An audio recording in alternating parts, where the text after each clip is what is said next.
اللہ تعالیٰ کے پاک نام کے ساتھ جو رحمان بھی ہے اور رحیم بھی، آپ کا ہوسٹ داؤد طاہر آپ کی خدمت میں حاضر ہے۔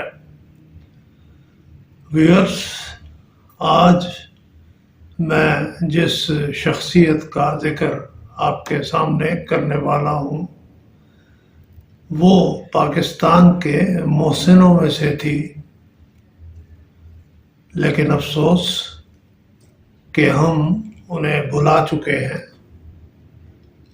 اور 17 ستمبر کو ان کی 10ویں برسی خاموشی کے ساتھ گزر گئی ہے۔ نہ کسی اخبار نے ان کی خدمات کے حوالے سے کوئی قابل ذکر مضمون شائع کیا، اور نہ ٹیلی ویژن پر ان کا ذکر خیر ہو سکا۔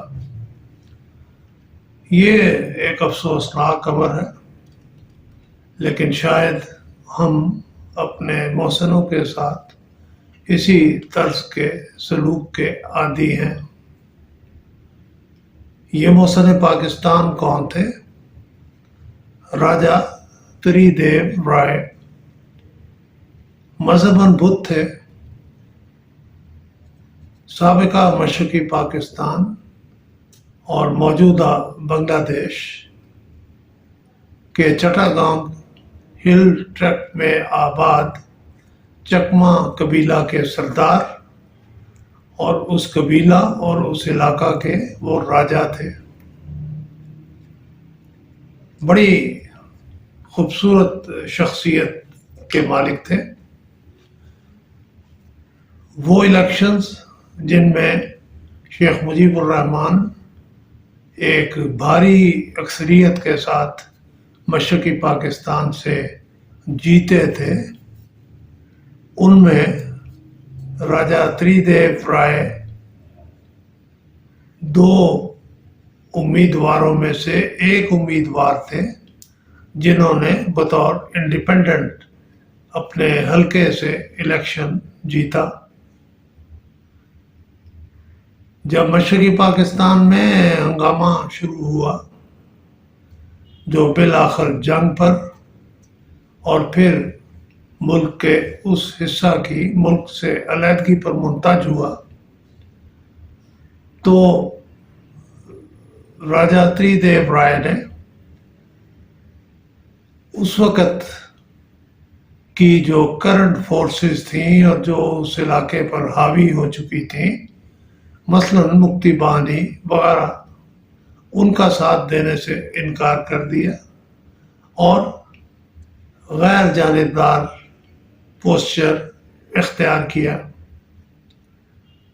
جب بنگلہ دیش الگ ہو گیا تو انہوں نے وہ بادشاہت جو انہیں ورثہ میں ملی تھی اور جس پر وہ 1953 سے فائز تھے اور تا حیات فائز رہ سکتے تھے،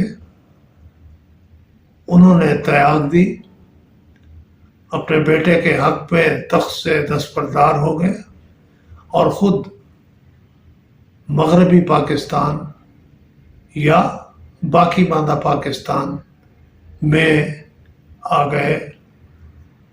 ذوالفقار علی بھٹو اس نئے پاکستان کے چیف مارشل لا ایڈمنسٹریٹر تھے، شاید صدر بھی تھے۔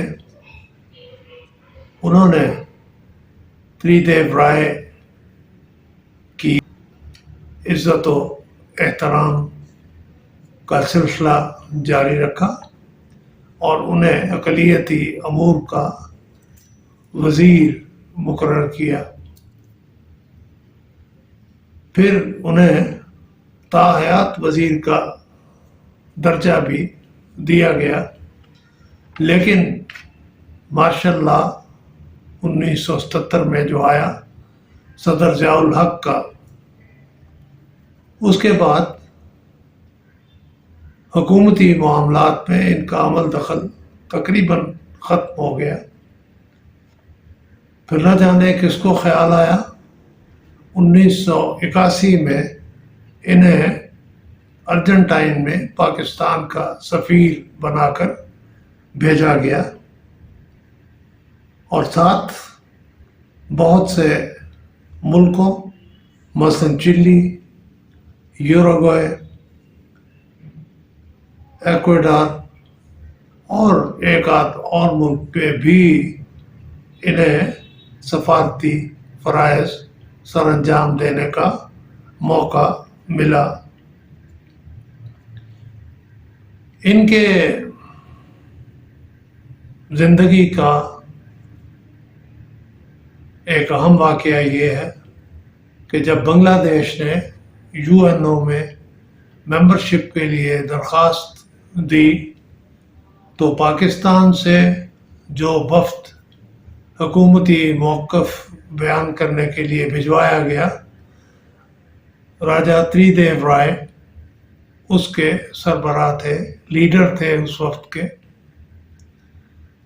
دوسری طرف بنگلہ دیش سے شیخ مجیب الرحمان نے جو وفد UN میں بھجوایا کہ بنگلہ دیش کے نقطۂ نگاہ کی وضاحت کر سکے، اس کی سربراہ راجہ تری دیو رائے کی والدہ کو بنایا گیا۔ ان پہ ہندوستان اور بنگلہ دیش دونوں ممالک کی طرف سے دباؤ بھی ڈالا گیا، ممکن ہے لالچ بھی دیا گیا ہو کہ آپ پاکستان کو چھوڑ کر ڈیفیکٹ کر کے بنگلہ دیش آ جائیں، آپ کو وہی بلکہ اس سے بڑھ کر عزت و احترام دیا جائے گا جو آپ کو پہلے ملا کرتا تھا۔ لیکن راجہ تری دیو رائے نے ان کی یہ بات نہ سنی۔ میں نے عرض کیا وہ منسٹر تھے اقلیتی امور کے، وہ تاحیات وزیر بھی مقرر ہوئے، پھر ارجنٹائن میں سفیر رہے۔ 1995 میں وہ وہاں سے واپس آئے تو انہیں سری لنکا میں پاکستانی سفیر مقرر کیا گیا۔ اس عرصے میں وہ پاکستان بدھ سوسائٹی کے صدر بھی بن چکے تھے۔ پاکستان میں بدھوں کی تعداد بہت زیادہ نہیں ہوگی، لیکن جتنے بھی تھے انہوں نے انہیں اپنا صدر منتخب کیا، اور یہ تا زندگی تا حیات اس عہدہ پر فائز رہے۔ میں بات کر رہا تھا UNO میں بنگلہ دیش کی نمائندگی کی۔